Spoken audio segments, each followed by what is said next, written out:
Our guest speaker is someone I admire very much. She was a big influence in my early sobriety, and she still is today. She's a real beam of hope for me. I'd like you to join me in welcoming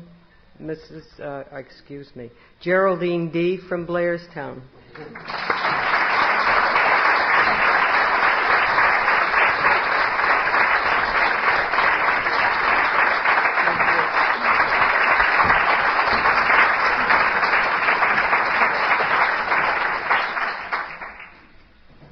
Thank you very much for asking me. Thank you for putting me up here, but I could do without all this business. You know, you are my people, and I love to be with you and love to be down where you are. And this business of getting up on the platform and speaking is not my cup of tea. And I only do it when I'm specially asked, because I enjoy living. I enjoy talking to you. I enjoy being with you. My name is Geraldine, and I'm an alcoholic and a drug addict. Of course, they tell me not to talk about drugs, but in my time, drugs were over the counter, and crack was in the tobacco store. That was for the cheap white trash. And the cheap white trash were the farmers who came up from Mexico and Texas to farm, and they gave them cocaine to keep them awake, so they'd get a lot of work out of them. And nobody wanted cocaine, and nobody wanted weeds. The American Indian was smoking weeds, and they weren't accepted at that time. And when I went up to Fargo, North Dakota, last year to do a big powwow for the Indians up there, I told them that, and they almost had a fit.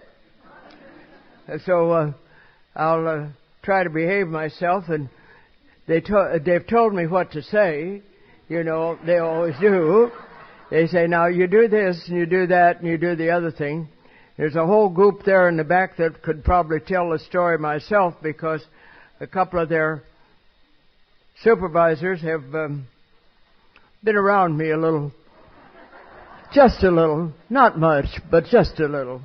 And if they hold their hands up and stand up and tell the truth, that'll be all right.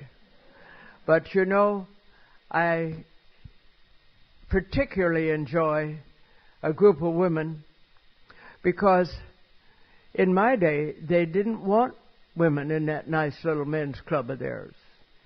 And I'm very grateful today to the non-alcoholic wives who let me sit with them.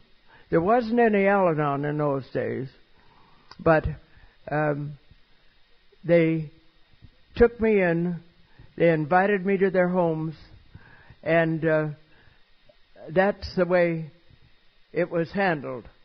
But the only reason I think they even were decent to me, that's the alcoholic men, was because I had a brother who was in AA 6.5 years before I got in. I had about the usual story. I had a mother who was an alcoholic, and she was a beautiful woman, beautifully dressed, but she drank. And the doctor across the street used to pull her out of a hole if she had to go someplace, and Mother wore ankle-length satin and velvet skirts always. She was a beautiful woman, and I was a skinny little wench that nobody wanted. My face almost didn't go together, and my mother wanted a boy, and she got me, and so you know how I fit with Mother.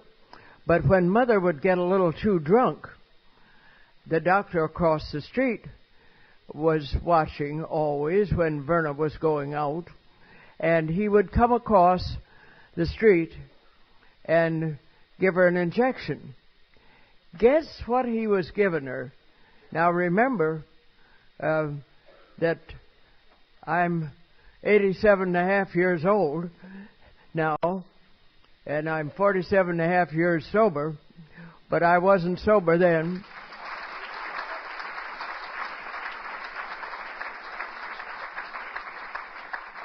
But all these years ago, around 80 years ago, he would come across the street and give her an injection.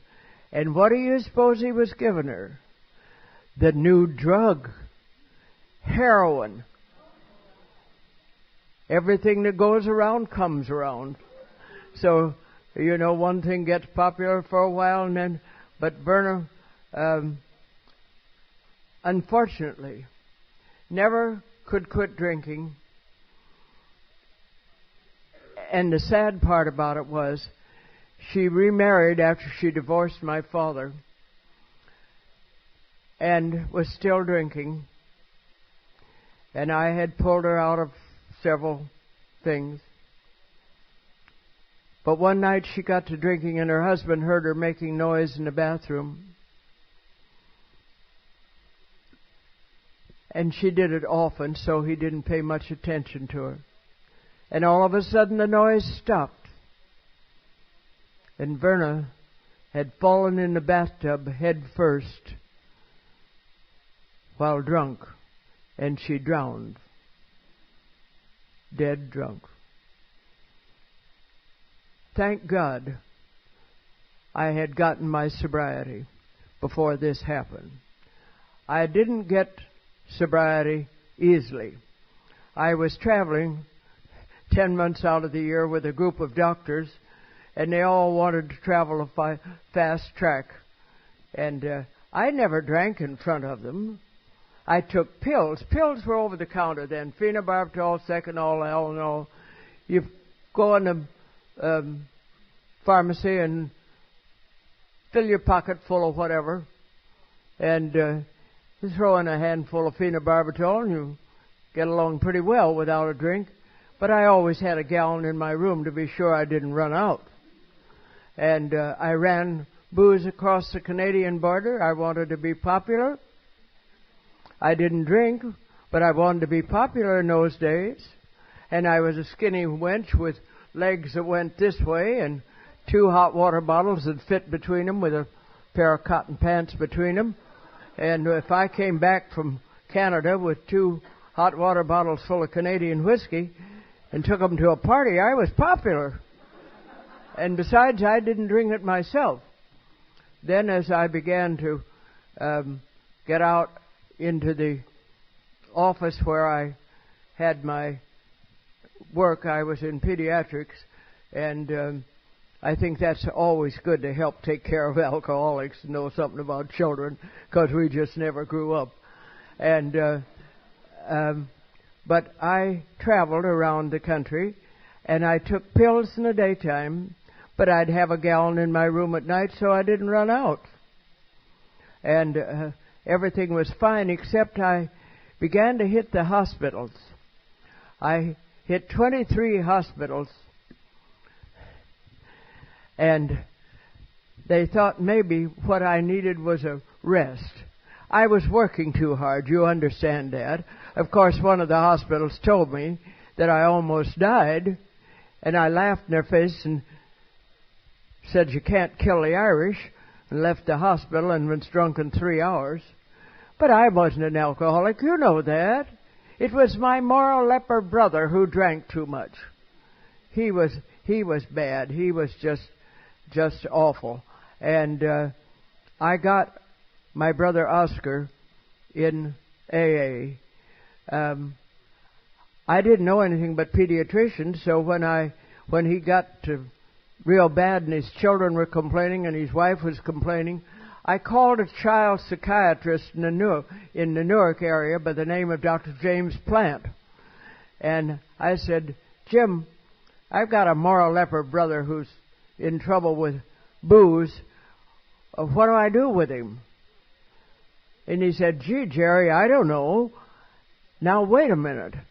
He said, "I was at the Medical Society a couple of months ago, and there was a guy there talking about people who drink too much, men in particular. And he gave me his card, and I'll call him up. He said, I think his name was Bill Wilson. And sure enough, it was Bill.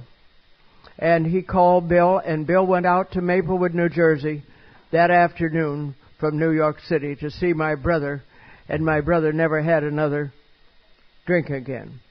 But that 6.5 years before I came around was the worst time I ever had, because here I didn't have any moral leper brother to blame it on. I didn't have anything that I could really blame it on. And I just kept trying the new medication. Then the doctors decided that maybe I'd been working too hard. I sold them the Brooklyn Bridge so many times you wouldn't believe. And I maybe needed a vacation. So they gave me a year's leave of absence. And believe it or not, they gave me a $50,000 bonus on top of my regular salary. And for a woman that many years ago, and that's 48 years ago, that's a lot of dough. And where I went with that money, I don't know. But it was all over the country, I assume. And I ended up in Chicago and was having dinner with a bunch of pediatricians. And I got to drinking. And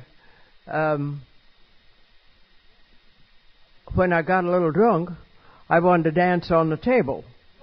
Well, that's all right. But when I wanted to dance on the table and take my clothes off, 48 years ago, honey, that just didn't go. That just was terrible. And I found that something happens when you do that.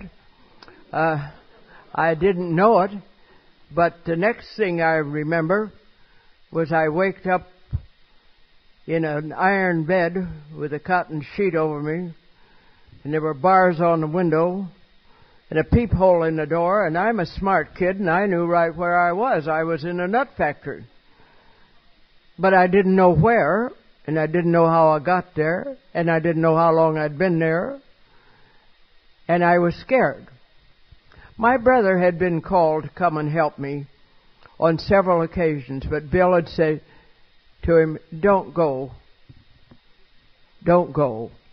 You see, I had been in the hospital where Bill had been, in Mr. Town's Emporium in New York across from Central Park, and I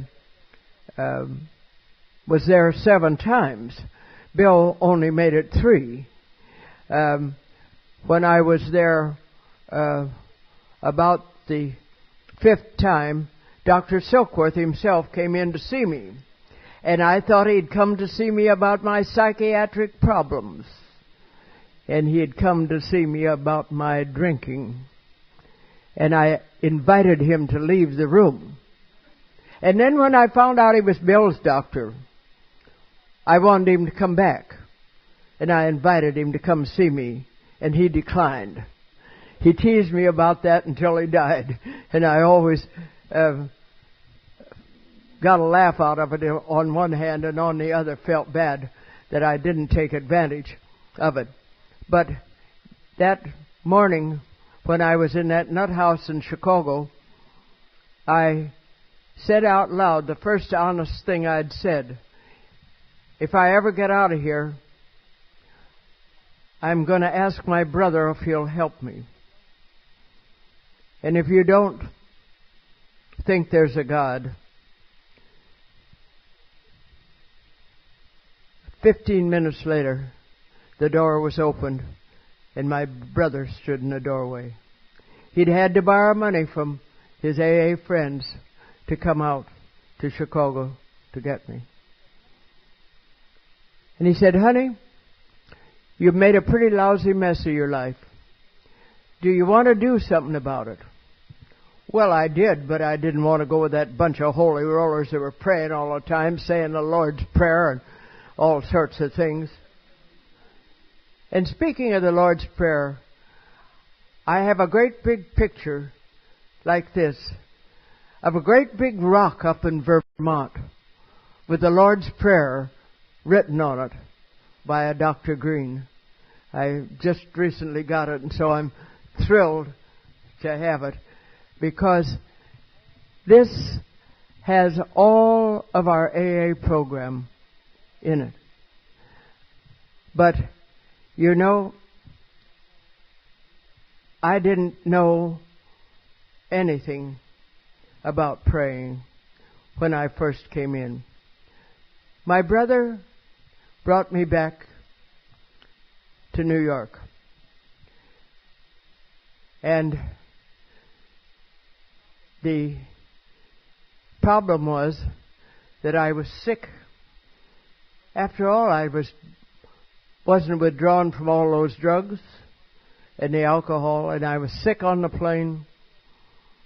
And when we got to Newark, we couldn't land, and we had to land at Eatontown, Pennsylvania. And I was used to flat land, and coming down over those hills in a limousine with a hangover like I had was killing me.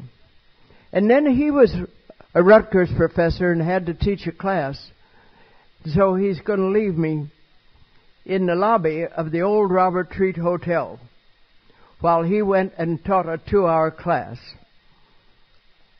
And he left me there with no money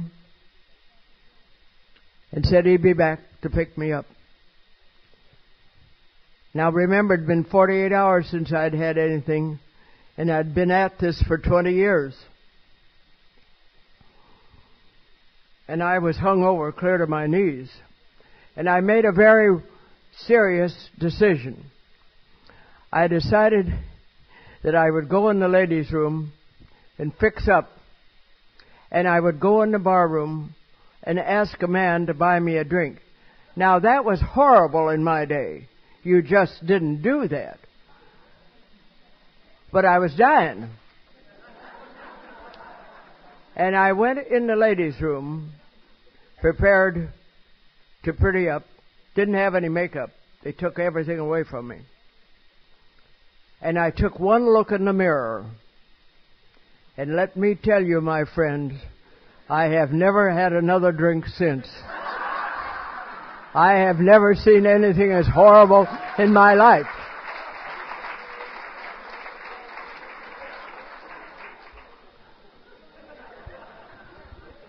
I didn't have the nerve.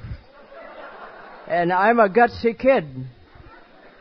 And I went back and sat down in that chair and sweated out until he came and got me. Now, as I told you, this was an era when the boys didn't want women in that nice little men's organization of theirs, and I was number 4 in New York and New Jersey over the women. Had it not been for the non-alcoholic spouses, wives, and there wasn't any Al-Anon, I think I'd have been dead, because I couldn't have taken it. But they let me sit with them. The men didn't want me to sit with them. And a year after I got sober, I was down at the AA clubhouse in Newark. And I went walking and had to walk behind 3 men that were talking. If you don't think God works in wondrous ways, He does. Because they were talking about me. And they said that sister of Oscar's may be a nice girl, but I think she's got a screw loose. And I'd been sober 1 full year. And so, you know, you don't get over this overnight. This is a great disease, but you don't get over it overnight. And I kept going to meetings. As a matter of fact, they didn't ask you then, dear, would you like to go to a meeting? They said, come on, we're going to a meeting. I don't feel like it. Who asked you if you felt like it? You drank every night. Well, I'm not dressed. We'll dress you, those nasty men wanting to dress me. Who'd they think they were? I'd been married. Then I married a man, 57 years old. When I was 17, my mother didn't find it out for 6 months, and then she annulled the marriage and chased him out of town. And he was a nice guy, too. His name was Ed Young. And then the next marriage I had was Ed Young Love. So you see, I've followed the same pattern I did when I was drinking. But as I say, they didn't ask you if you wanted to go to a meeting. You just went. I am grateful today that Lois and Bill used to spend many weekends at our house. And Lois saved my life because she would listen to me rant and rave. And I would ask Bill how you did that thing, and I'd wave my hand. I wouldn't say, AA. Bill, how do you do that thing? He was very slow and very thoughtful. He'd say, Jerry, don't drink. Don't take those pills. Go to meetings. And then he'd hesitate and said, and shut up and listen. And he'd yell. And if he said that to once, he said it 50 times. And, you know, that's just about what it is. Don't drink. Don't take those drugs. Go to meetings and shut up and listen. Let me say to you one thing that really bugs me. People are afraid to talk about their drugging. May I remind you that alcohol is the oldest known drug of addiction. And addiction means pain plus a learned relief. I'm addicted today. I'm addicted to AA. I'm addicted to helping people. I'm addicted to having fun with you. Because it helps me. And we do have pain, all of us, as long as we live. You know, how would we know we were up if we were never down? How would we know we were happy if we were never sad? The contrasts in life are the greatest thing we have. And the next greatest thing we have is what the intellectuals call group therapy. We have to go for group therapy. Well, you've been going for group therapy ever since you went to the first AA meeting. You're a group of people gathered together to share their experience, strength, and hope, and to see if they can find some answers from people who have been down that way or who have special knowledge. And we have group therapy all over the world, free of charge. The group therapy worked when my mother fell in that bathtub. My brother didn't want to go down there with me, and I went alone. And it was a hard job going to the funeral parlor and arranging for cremation. And I got shook up, and I got in a taxi, and I went over to the AA clubhouse, which wasn't too far away, and went up to the coffee bar and told the man behind the bar that my mother just died, and I was shaken. And he called a group of people about like this, and I went and sat down with them. And I talked to them for a couple of hours and felt calmed down and got in a cab and went back to the hotel. I had told them that I was having a prayer service before I left with her body. And you know what? That next morning at 10 o'clock, the time of the prayer service, there were 29 people there to hold my hand that I had never seen before. That, my friends, is love. That's God's way of helping. And they were all members of the AA group that had talked to me the night before. I shall never forget that as long as I live, for it saved my life. AA has saved my life time and again. In little ways, in big ways. I married in AA. Married that Irishman I was telling you about. Tall, handsome. The women swarmed around him. And there were 15 of them standing talking to him at the foot of a winding stairs, and I'm coming down, and I knew he saw me, and I knew they saw me. One of them says, "Tom, why did you marry Jerry?" He smiled sweetly,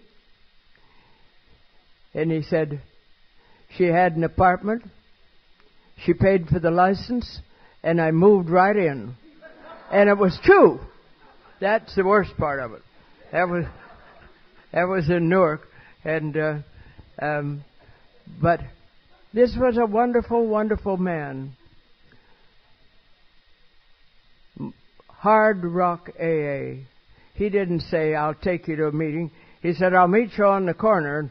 One of my old friends said, "It's snowing, Tom." He said, "You drank when it snowed, didn't you?" And you know, the weather shouldn't keep us from going. And small groups in our homes can help, because there's always people who need help. And Tom helped lots of people. He was head of intergroup in New Jersey. But then he got mixed up with a man who didn't know too much about drugs. And Tom had a bad back. And the guy gave him some pills that were non-alcoholic and said, "Tom, don't tell Jerry, she's a nut on those things." And he didn't, and it helped the pain in his back.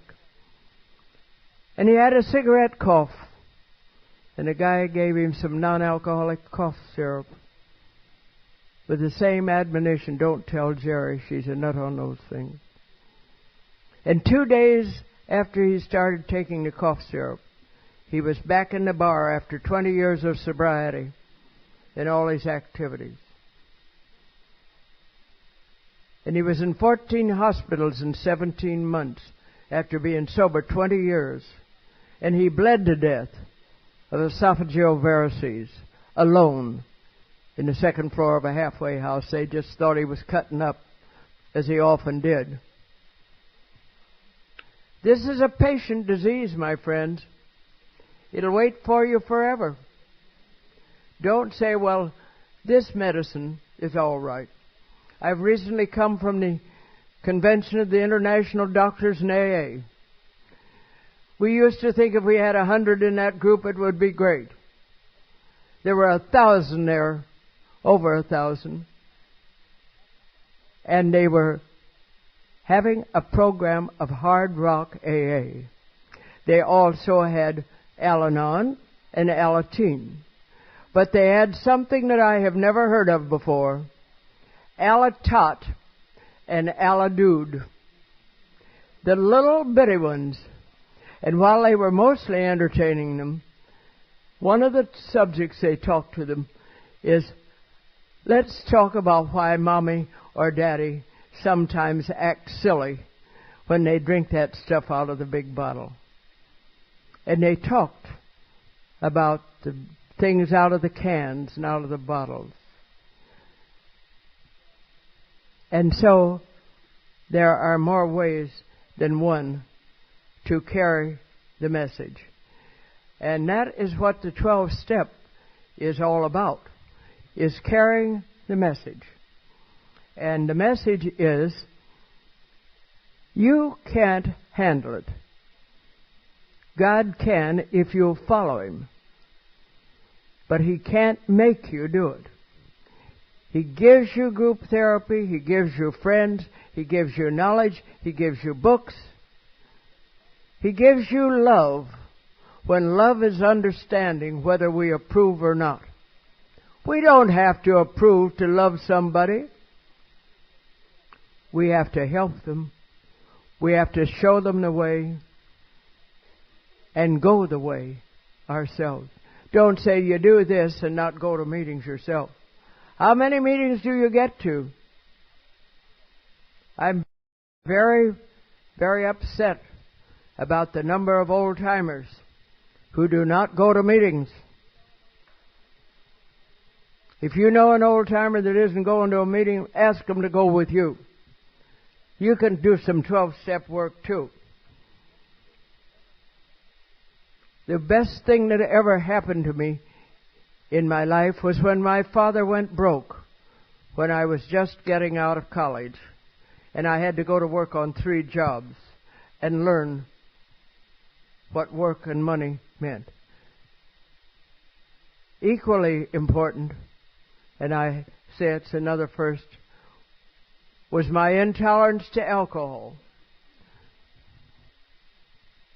And had I not been intolerant to the chemical called alcohol and all like chemicals, the pills, I wouldn't have known any of you. I didn't take cocaine because cocaine was for the farm handles. We didn't want that. And I didn't particularly want weeds. That's pot. I did want men, and managed to kill 3 husbands, and I didn't slay them. They just died from living with me, I think. Seriously, I had 3 wonderful men who went ahead, and Tom was by far the greatest, and he's been dead 27 years now, and I haven't been able to marry since. I got as far as the license bureau and couldn't do it because he was such a wonderful, wonderful person. Some people ask me, why did I come to AA? I didn't have any place else to go. There wasn't any place for me to go. I'd exhausted everything. I tried to keep out of it the best way I knew how. And it didn't work. Why have I stayed?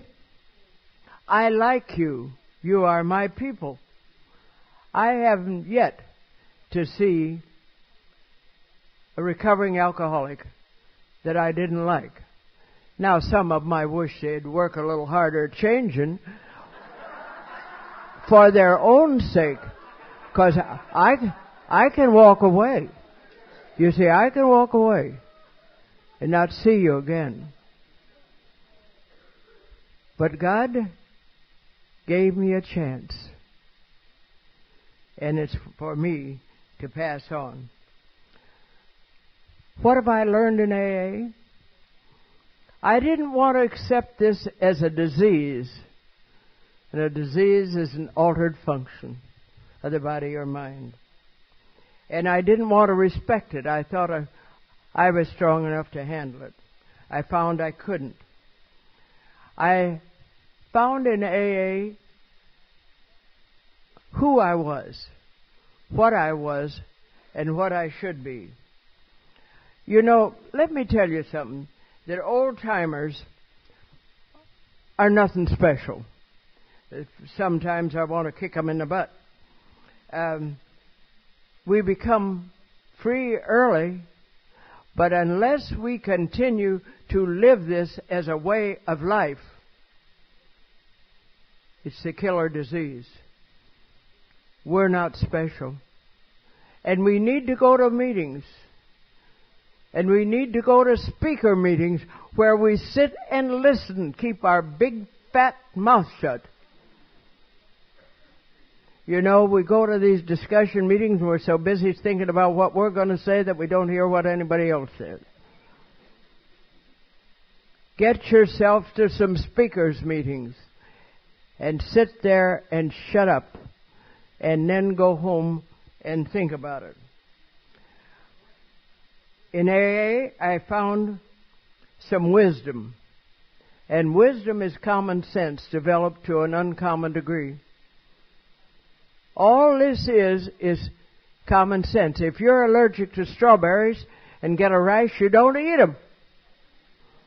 But we keep on drinking, and we keep on taking the drug because we like the feeling while we don't like to scratch the itch of strawberries.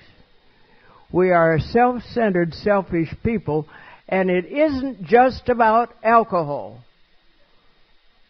We've got to look at ourselves, not once, but again and again and again.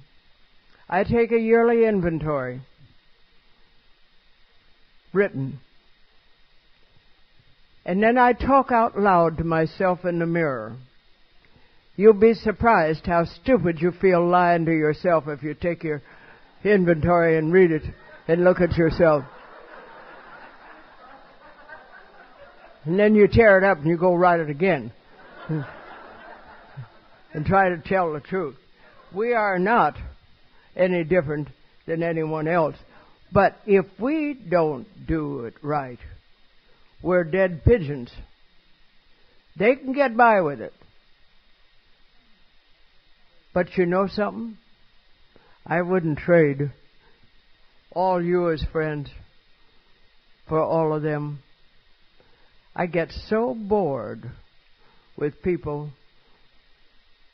who are talking about their beautiful dresses, their beautiful jobs, their beautiful cars. Why, I've got 2 Rolls Royces in the garage, said a man to me last night.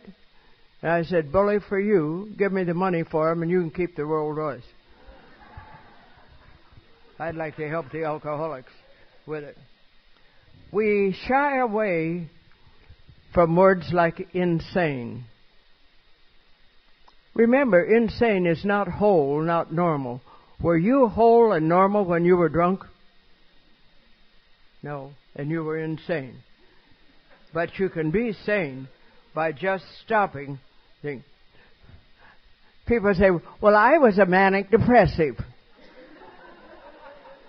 Let me tell you something, every one of you that are alcoholic or manic depressive. You're up and down like a yo-yo.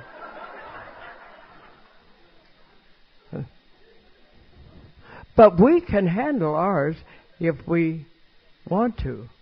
We've got the way to do it. But we are too lazy to get off our butt. And then I'm depressed. Oh, isn't that lovely? You know what depression is? Unresolved discontent, and you're too lazy to get off your butt and do something about it. Don't you ever tell me you're depressed. I say, get up, get going. If you're inside, go outside. If you're outside, come inside. If you're sitting down, get up. I don't care what you do. It doesn't have to be some great, big, beautiful thing. Well, the doctor told me I was paranoid. You are. You're as suspicious as you can be. And you better be. You better be. Ask the restaurateur, what is in your food? I've seen more people get drunk with alcohol in their food. They say, well, it all cooks off in 15 minutes. Don't you believe it, my friends? It does not. Do not eat foods that are cooked with alcohol if you've got any brain left.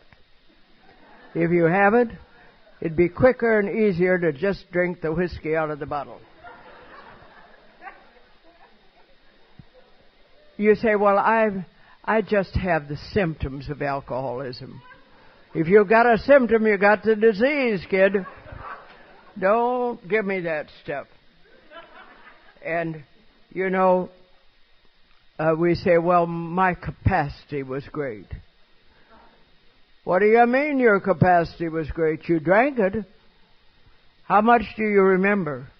You know, if our life passed in front of us on a film, every detail, we'd be in trouble. But God's awful good to us. You know what? He proceeds to show us at a little bit at a time when we can take it. Incidentally, I read a piece in a book recently where Susan Anthony thought that God might be a woman. I don't really believe that, do you? Do you think God might be a woman? No, me either. I don't want all that on my shoulders. But we have to define words for ourselves. Remember that the 12 steps are not 12 restrictions, but rather 12 guideposts. They're to show us which way to go. And they don't say, don't do this. They say, go this way. And this is the great thing about them.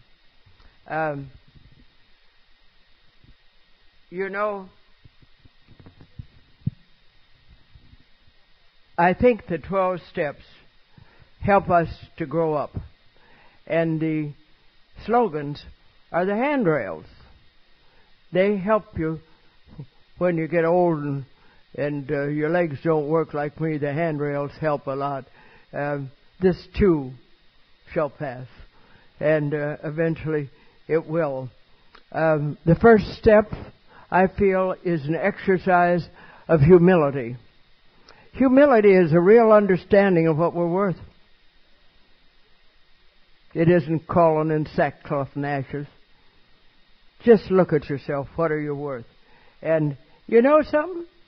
We're better than most of us want to think. We get to the point where we're afraid to think well of ourselves. Don't be afraid. God wants you to think well of yourself, if you're honest. He just wants you to be honest. The third step is an exercise in faith. Simple, I believe. I will listen. I will try. Day by day. The fourth, fifth, and 10th step are exercises in self-honesty. These steps, are a godsend for us. We have to continue with the 10th step in taking personal inventory. And when we're wrong, promptly admit it. Who to? To ourselves first. Look in the mirror and tell yourself. And then get down on your knees and tell God. Now, I do make an exception on that knee business for some of the older ones. I found myself on my knees crawling around trying to find something to pull up on. I couldn't get up off the floor. So, a little common sense goes a long way. This program is not a hard and fast. You got to do this way or you won't make it. And learn to laugh at yourself. You're the funniest kid in town. Say some of the stupid things you think of to yourself in the mirror. And then laugh. And the battle is mostly won. Moral courage comes from the exercises in the 8th and 9th step. And making amends to people wherever possible is good. But be careful. It says, except when to do so would injure them or others. Be sure that you're not thinking just of yourself. Because you can talk to God about these amends. Sometimes it hurts. Sometimes they didn't even know you did some things that you did. Of course, I believe the 12th step is an exercise in gratitude, in perseverance, and in hope. Keep doing whatever you're doing. Somebody made the remark that the express elevator to sobriety is broken, so you use the 12 steps. I had religion all mixed up with spirituality. I forgot that religion is made up of 2 parts. Dogma, the way you set your table, and I don't care how you set your table. I don't care whether you're Jewish or Gentile or what you are. Do you set your table for your God? And the spirituality is having a set of standards that you believe God would accept if you were called tonight. I found them all in the 12 steps. And as one, the drunk monk says, better go up and down them. As I told you that before. It's not easy for us to start over again when we've been so smart. Do you know what they called me when I came into AA? An intellectual idiot. And I didn't like that. I was narrow-minded. But these are the way things go. I think we're coming up to the holiday time, and I think the 10th step is particularly important at holidays. Are you giving a little of yourself each day? It's not what you buy at the store. It's what you give of you. And remember that for the newcomers and the old comers, particularly people who are living alone, have a rough time at holiday time. What are you going to do for them? Who are you going to try to help? How are you going to try to pass it on? Do you really love the people around you when it's understanding? Do you understand, or are down in your heart you're critical? Well, why do they do this? Why do my kids do this? Why does my husband? Why does my wife? Why does my boss? Why? Why do you get in such a snit about it? Take a look at yourself. You just might be causing some of it. Do you really love those around you? Did I take time today to look at myself? Or was I rushing too fast that I couldn't even stop and say, thank you, God, for a good night's sleep and a chance to go to a lovely meeting like this? Remember, it wasn't too many years ago that they didn't want women in AA. You couldn't find this many women in the country. Look at yourself in your courtesy. Do you say thank you?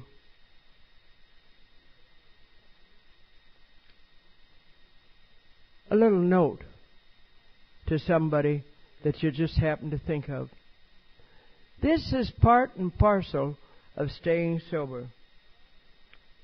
You know, the heart opens with very little keys, and 2 of these are thank you and if you please. These are things that I believe that we need to look out for, and we need to look out for the steps to disaster. How long am I supposed to talk? Well, you know, the head can absorb only what the seat can stand. And I don't even know how long I've been talking. That's the way it goes. If you want to get drunk again, or get in real trouble, misinterpret everything that you hear, all of your friends. And then take it easy. Don't do anything. Let the other fellow do it. Why should I pick up the glasses? Why should I help out at the meeting? Why should I get there early? Do you ever stand at the door of your AA meeting to greet somebody, new or old, by hi? It might be just the thing they need. You say, well, they don't particularly know me. What difference does it make? You're a drunk. You've been down the same road. You are brothers under the skin. And if you want to really cause disaster, indulge yourself. Oh, I've been poorly used. Nobody's been good to me. Nobody's called me up today. The telephone line runs both ways. And, well, I can't afford it. You can afford to drink? Because that's the next thing if you don't. It's cheaper than that.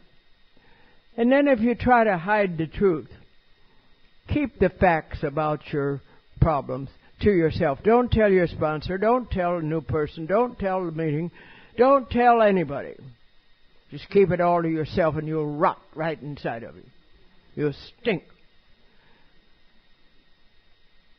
You can also, if you want to get in real trouble, increase your guilt. Keep on doing things that you know are wrong. You'll make it. And also, if you want to find disaster, you can blame everybody for everything. This mess is not my fault. Not my fault. I wouldn't have done it this way, and it wouldn't have been so bad. Maybe it'd have been worse. And then the next thing is threaten. If I don't get my way, I'll run off. I'll leave you. Maybe I'll kill myself. Do you ever want to say, I hope you do? I did that to a new patient one day, and she looked at me. She said, you want me to kill myself? I said, yeah, you haven't got guts enough to do it. And she broke down and cried, and she said, no, I haven't. And I said, nobody wants you to. But we do want you to tell the truth. And you've got to have definitions for the words that you use. And there's some steps for you to take one day at a time in addition to the 12 steps. Read something that requires a little effort. I keep some things on my little table, it's by my bed, that are good for me, but I don't really get the thrill out of. But I try to read out of those books just a few lines every night. Do someone a favor without them finding it out. Don't say, I did that for you. Keep it to yourself. Another way to take a step is to do a job that you've been putting off.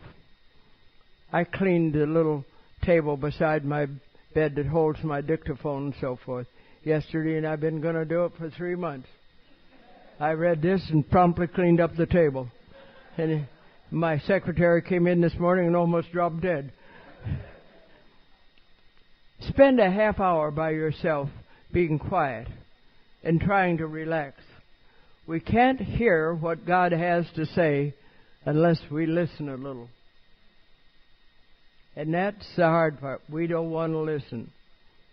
Make yourself look as attractive as possible. You say, well, nobody looks at me anyway. Do you look at yourself? Do you like what you see?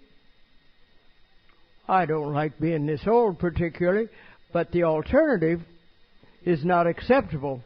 I'm not real sure where I'm going. The Lord didn't call up and say, you cute little thing, I'm going to take you to heaven. He didn't say that. He said, get off your butt and do something. Try to enjoy everything that is beautiful around you. And don't forget to express verbally your love and affection for other people. We say, well, they know I love them. Don't you like to be told, you're attractive, I love you? Do for another what you'd like to have done to yourself. And believe that the people say, I love you, do, because love is understanding whether we approve or not. The practice of these steps that I've just talked about will make each day worthwhile. If you can't practice all of them, practice one. Just because you can't do everything on one day doesn't mean that you give it up. Just make one day a perfect 24-hour period. There's so many things that I would like to say to you. There's some things that a conference like this can face. You know, we need more one-on-one conversation. When I heard a girl recently say, I have 10 pigeons and I tell them to call me up. In my day, people called me because I never would have called them. Call them up. Spend a nickel or a dime or a quarter or a dollar or whatever, and you call them. I find too little communication between counselors and AA members. There isn't anything wrong with you calling a counselor as a sponsor and ask them what you could do or could not do. We encourage that up at the lodge so that we can all be pushing the same thing. Of course, it's all sobriety, but there's some other things that need to be pushed. We need more sponsors that are serious about leading the way, of showing the way and going the way. Exchange your telephone numbers. Write them out on a piece of paper. If you don't have cards of your own, make yourself some cards. Get a piece of cardboard or a piece of paper and cut it and write your telephone number. You say, well, call me up sometime, but you don't say what your last name is. You don't say what your telephone number is.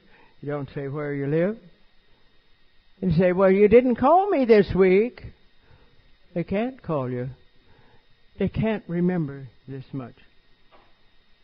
Remember that this is a new way of life. If we'd have called it Jelinek's disease instead of alcoholism, after the great Dr. Jelinek, it would have been nice. Wouldn't it be nice to say, I go for Jelinek's therapy every night.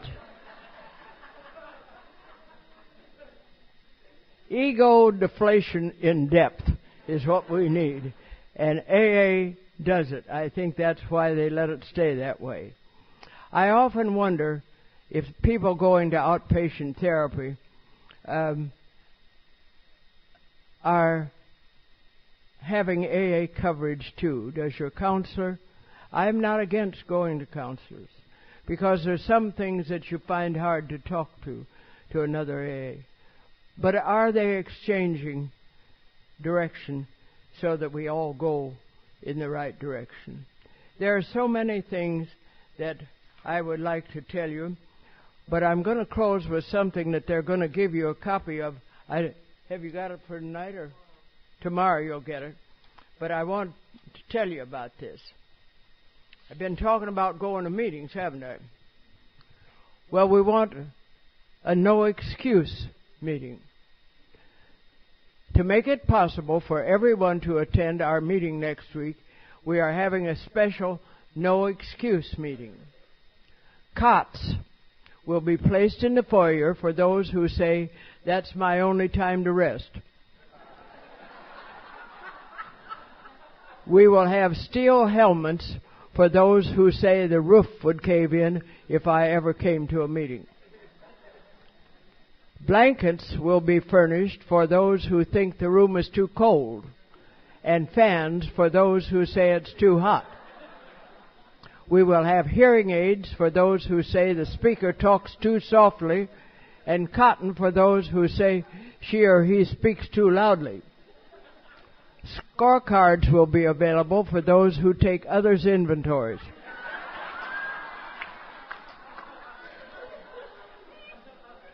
Relatives will be in attendance for those who would rather spend time with their families. A deck of cards will be provided to those who say it's my poker night, and bowling balls if it's their bowling night. One corner will have grass and trees for those who find their higher power in nature. And finally, there will be plenty of tissues for those who only attend meetings when they're hurting. See you all there.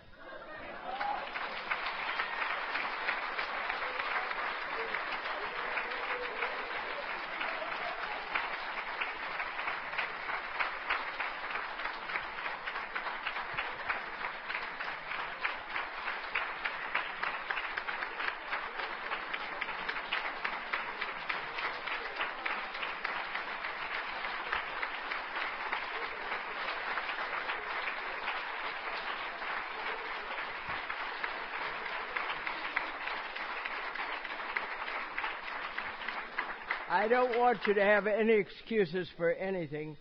And I have one more thing. I don't have many copies of these, and I don't think I gave you one. But it's. Do you have trouble finding things in a big book sometime? If you do, I have a few of these I'll gladly give away. The first 164 pages contain the meat of the program. Answers are found in the big book. Who are alcoholics is on page 17. Is alcoholism like every other illness? Page 18. And it goes on down 18 ways. What are the promises of AA? Pages 83 and 84. It goes. But if any of you, if you're in a group, take a copy and then you can copy it and give it to someone else. But my secretary wasn't in today, so I didn't get it copied. I don't know how to run those newfangled things. That's my excuse. And I thank you all for being such a good audience. And I just hope and pray that you will find in AA all the joy and goodness and mercy that God has given me. I did not believe in God when I came to AA. And an old-timer said, how about good, orderly direction? And the God that I have found in rooms like this and in AA has given me good, orderly direction to love. And the least I have done is be sober and ask for help. And each night I ask God to take my hand. It's better that way, I know. Because if I take His instead of His taking mine, I might get afraid and let go. God bless you and keep you safe.